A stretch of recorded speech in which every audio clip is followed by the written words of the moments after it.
नमस्कार. पुन्हा एकदा जंगलाची गोष्ट घेऊन आलोय. मारुती चितमपल्लींनी त्यांच्या सुवर्ण गरुड या पुस्तकात लिहिलेली ही गोष्ट आहे.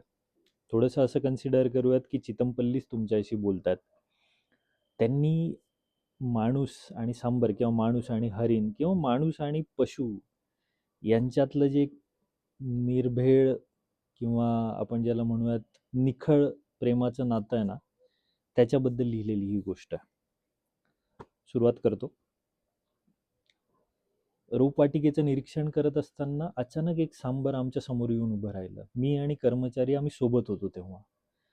जनरली सांबर कधीच माणसाच्या सावलीत येत नाही किंवा माणसाजवळ ते येत नाही आणि हरणं पण कधी असं करत नाहीत किंवा कुठलाही जो आपण ज्याला रानटी पशु म्हणू किंवा वन्यजीव म्हणू, ते माणसाच्या जवळ जास्त येत नाहीत. बट ही सांबरी जेव्हा आमच्या समोर येऊन उभी राहिली तेव्हा ती भेदरलेली होती, थरथर कापत होती आणि वारंवार वळून जंगलाच्या दिशेने बघत होती, जसं काही ती कोणाला तरी मागे सोडून आली आहे. आणि तिच्या एकंदरीत हावभावावरून किंवा तिच्या शरीरयष्टीकडे बघून असं वाटत होतं की तिने तिचं नवजात पाडस मागे सोडलं आणि तिचा कोणीतरी पाठलाग करत होतं, म्हणून ती थरथर कापत आमच्या समोर येऊन उभी राहिली होती. आमचा तिला कुठेतरी आधार वाटत होता, अशी ती परिस्थिती होती. ह्या सगळ्या गोष्टींचा अदमास घेत असतानाच रोपवाटिकेच्या कुंपणाशी, म्हणजे आम्ही जिथे उभो होतो त्या कुंपणाशी रानकुत्र्यांचा कळप येऊन उभा राहिला आणि तेच कुत्रे तिचा पाठलाग करत होते, म्हणून ती एवढी बेदरलेली होती. जसे कुत्रे तिथे येऊन उभे राहिले तेव्हा मी जस्ट नजरेने मोजण्याचा प्रयत्न केला आणि मला जाणवलं ती 14 कुत्री होती. आमच्या एका वनरक्षकाने काडीचा आवाज केला आणि ती कुत्री निघून गेली. पण बरीचशी दूरवर जाऊन ती थांबली आणि परत वळून वळून बघत होती. थोड्या वेळाने ती जंगलात दिसेनाशी झाली.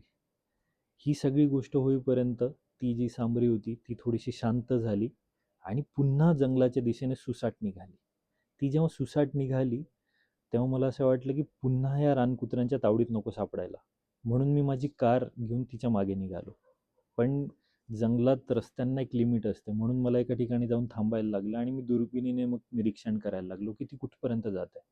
बट ती धावत असताना नदीच्या कडेला थांबलेल्या रानकुत्र्यांना परत तिचा अंदाज आला आणि परत ते तिच्या मागे लागले. ती डोंगरावर चढली, चढता चढता थकली आणि तसं रानकुत्र्यांनी तिला तावडीत पकडलं.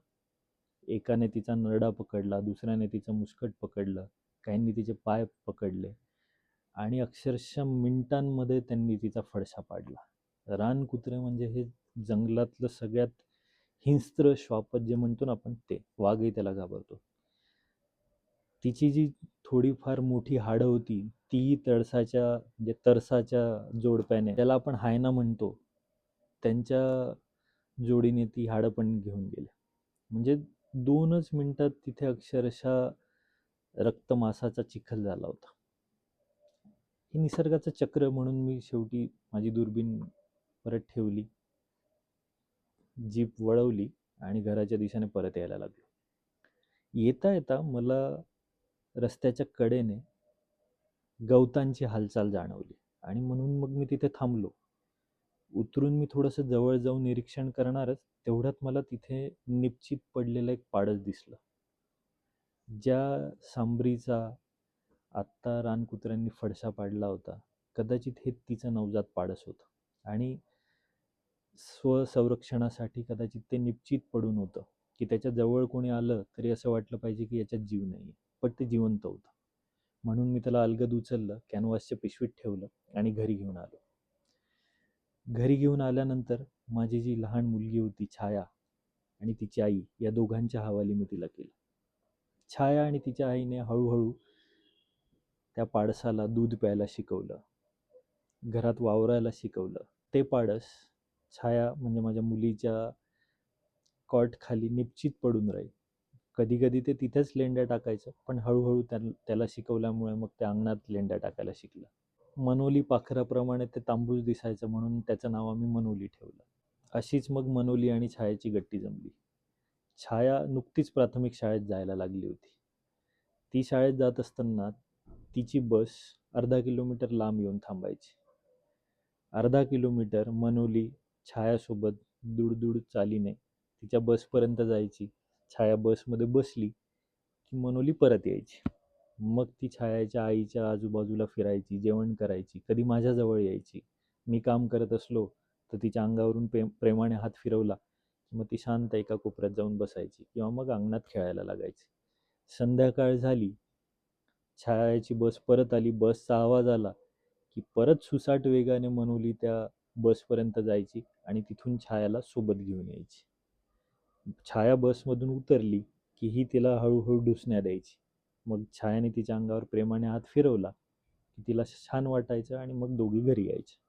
अधनंमधनं छायाच्या मैत्रिणी घरी यायच्या खेळायला, पण मनोलीला त्यांच्यासोबत खेळायला आवडायचं नाही. तिला छाया एकटीच पुरी असत. त्यामुळे बऱ्याच वेळा त्या दोघीच जणी डोंगरावरच्या महादेवाच्या मंदिरात जात आणि तिथून दूरवर पसरलेल्या जंगलाकडे बघत राहत. तिथून 7 वेगवेगळ्या डोंगर रांगा दिसायच्या, वेगवेगळे वृक्ष दिसायचे, शेत दिसायचे, बाजूने वाहत असलेली नदी दिसायची, नदीने घेतलेली नागमोडी वळणं दिसायची. तासनतास त्या दोघी तिथे बसलेल्या असायच्या. पण मग अंधार पडायला लागला की कोल्हेकुई सुरू व्हायची, म्हणजे कोल्ह्यांचा आवाज यायचा आणि मग भेदरून दोघी घराकडे निघायच्या एकमेकींच्या आधाराने. त्यामुळे हे जे एक नाजूक नातं तयार झालं होतं त्याचं मला खूप अप्रूप होतं.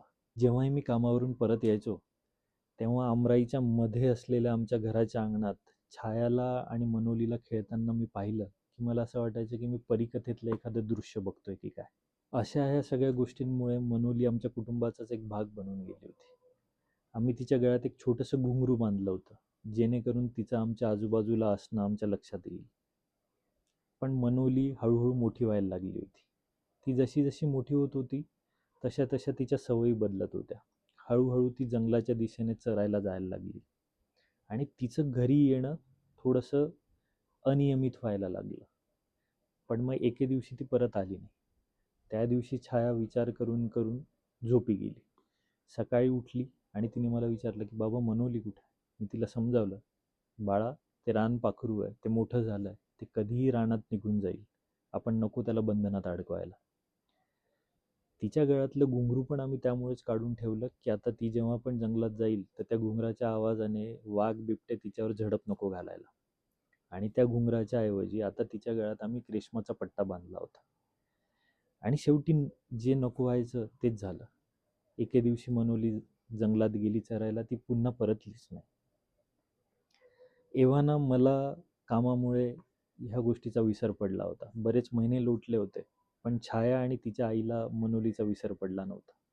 त्या अधूनमधून तिची आठवण काढत राहायच्या. एक दिवस रात्री असंच झालं की घराच्या बाहेर आम्हाला सांबराचा पोक पोक असा आवाज आला. पण रात्र फार झाली होती त्यामुळे आम्ही दार खिडकी काहीच उघडलं नाही. पण जशी सकाळ झाली, जसा उजेड पडला तसा आम्ही घराच्या बाहेर आलो. घरासमोरच्या आंब्याच्या झाडाच्या जवळून थोडासा आम्हाला खुरांचा आवाज आला. आम्ही जेव्हा निरखून बघितलं तेव्हा मनोली आणि तिच्यासोबत एक नर सांबर तिथे उभे होते. मनोली आता चांगलीच मोठी झाली होती. ती एक हरणाचं पाडस राहिली नव्हती किंवा ती एक हरिण शावक राहिली नव्हती.